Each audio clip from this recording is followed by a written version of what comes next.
Yeah, well, I guess we'll move on now. Although we can both agree that there are some position groups that Arizona is pretty strong at, there are certainly some groups that we can agree that are a little more worrying than others. So much so that Arizona might have to call an audible and switch up their defensive scheme because that linebacker group is just so thin and full of so many question marks. The original plan, I think, was to run a 3-4 scheme, but it sounds like as though that just won't be possible anymore with the amount of linebackers that they have. So, I mean, give me your thoughts on this one, Ryan. Is a 3-4 scheme even an option at this point anymore?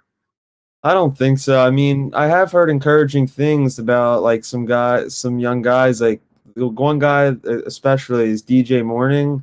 A lot of guys like Anthony Pandy have mentioned him recently. So yeah, they do have some exciting guys, but I'm leaning towards like a 4-3 right now, like three linebackers. I mean, yeah, that I mean, I think they should have enough guys to have that because I think Anthony Pandy's going to lead the charge and I think they're going to play him at a bunch of different spots, like on that defense.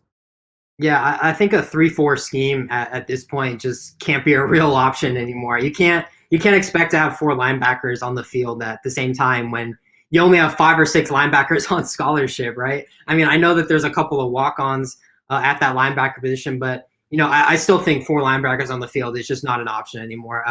Well, we'll probably end up seeing a lot of nickel packages, maybe some dime and dollar looks for Arizona, but it's really unfortunate because with those nickel packages and the quarter, dime, dollar, all those pass heavy formations, all those formations are super weak against the run game. So, I mean, it just because those formations, they have so many defensive backs out there, and obviously the guys on the other side that you're going up against are a lot bigger than you, and they're going to toss you around just because, they're 50, 60 pounds huger than you. So, I don't know. That does concern me a little bit that they don't have a lot of linebackers, and I hope we don't see too much of those heavy pass formations just because I think it'll be really deceptible against the run. But it was interesting to hear that both Kevin Sumlin and Paul Rhodes both said that they weren't so much focused on changing up their scheme as much so that they just wanted to get their best players onto the field. So, I mean, if you're going by that logic, I think a 4-3 scheme, like you were just mentioning, is probably the way to go. I mean,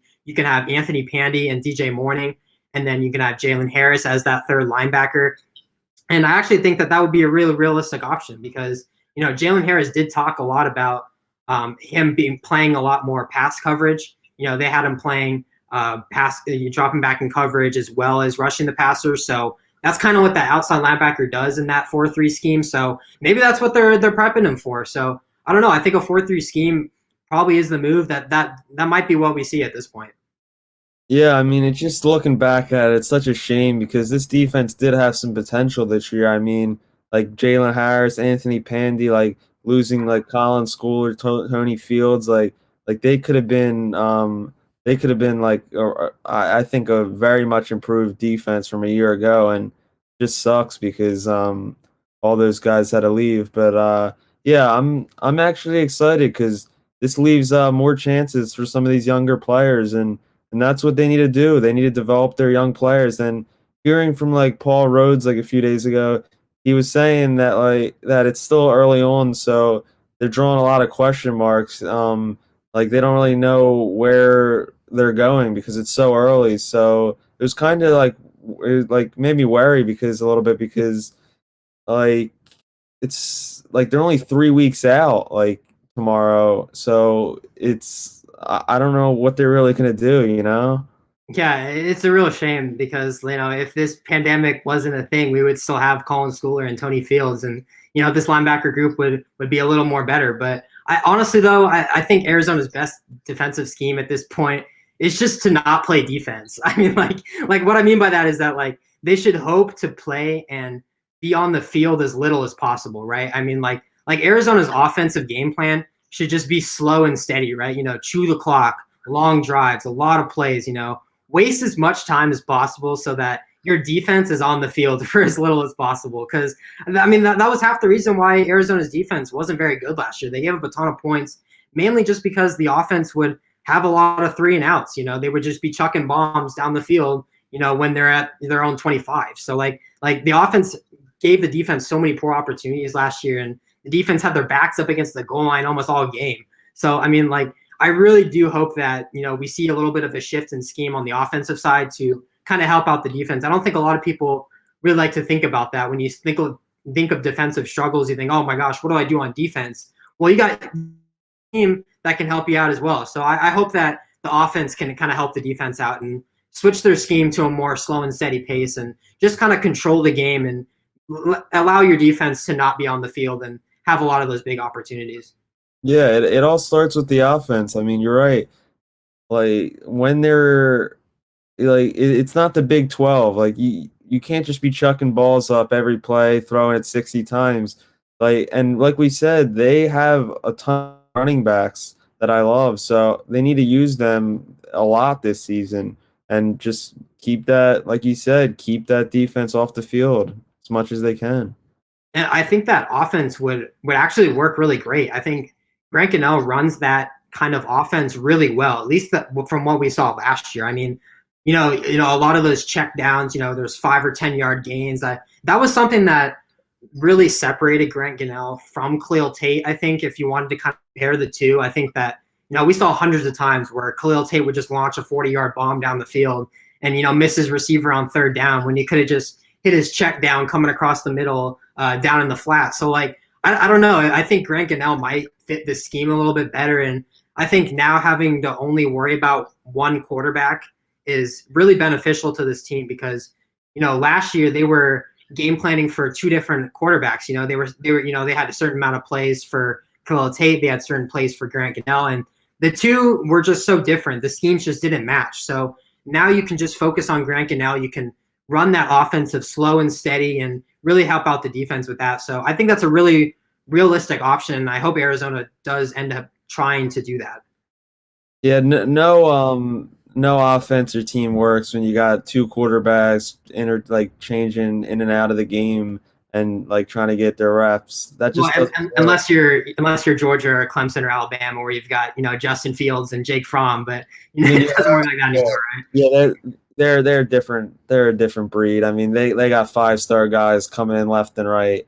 But for some team like Arizona, like Kevin Sumlin needs to establish an offense and just let Grant Gunnell lead the charge. A lot of guys have talked about recently how he's been a great leader with this group, and then they're listening to him, and that's what needs to happen for this football team to be successful.